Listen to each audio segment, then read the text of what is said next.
এবং এই একটি সুড়ঙ্গ সেনাবাহিনীর সদস্যদের ধারণা যে সুড়ঙ্গটা দিয়েই তারা আসলে আসলে পালিয়ে গেছেন এবং দেখতে পাচ্ছেন ঢালাইয়ের সেরা প্রিমিয়ার সিমেন্ট।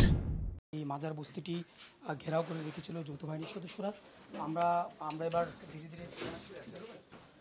ধীরে ধীরে বেরিয়ে যাচ্ছি। আমরা ঠিক আরেকটি জায়গায় আমরা যাওয়ার চেষ্টা করব। দেখতে পাচ্ছেন যে এই গেট জানালাগুলো কতটা ভয়ঙ্কর, বের হওয়াটা খুবই কষ্টকর। একটু সাবধানে আসেন।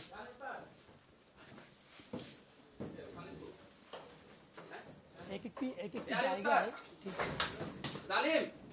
একটি জায়গায় ঠিক কিভাবে ধারণা করা হচ্ছে,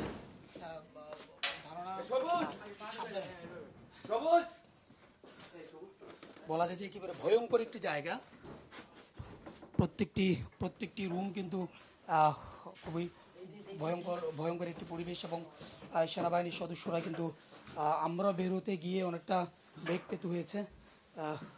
এটি কিন্তু কিছুক্ষণ আগেই সেনাবাহিনীর সদস্যরা এটি ভেঙে ভিতরে প্রবেশ করেছেন এবং সবাই কিন্তু এখানে একে একে বের হচ্ছেন। এই প্রত্যেকটি জানালা আসলে বোঝা যাচ্ছে না যে কোন জানালাটা দিয়ে তাদের বের হওয়ার জায়গা এবং কোনটা দিয়ে যে প্রবেশের জায়গা, এটি কিন্তু বোঝা যাচ্ছে না। আমরা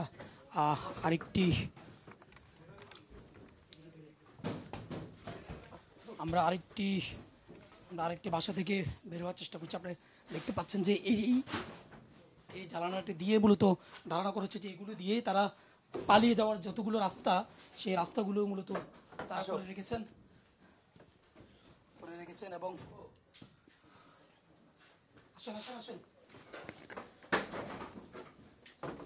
করে রেখেছেন এবং যে বলা যায় যে এই বাসা থেকে নিচের দিকে আমরা দেখানোর চেষ্টা করেছিলাম যে ওইগুলো দিয়েও আসলে ভেঙে যে বের হওয়ার যে চেষ্টা, রাস্তা করে রাখা, সেটিও কিন্তু তারা করে রেখেছেন।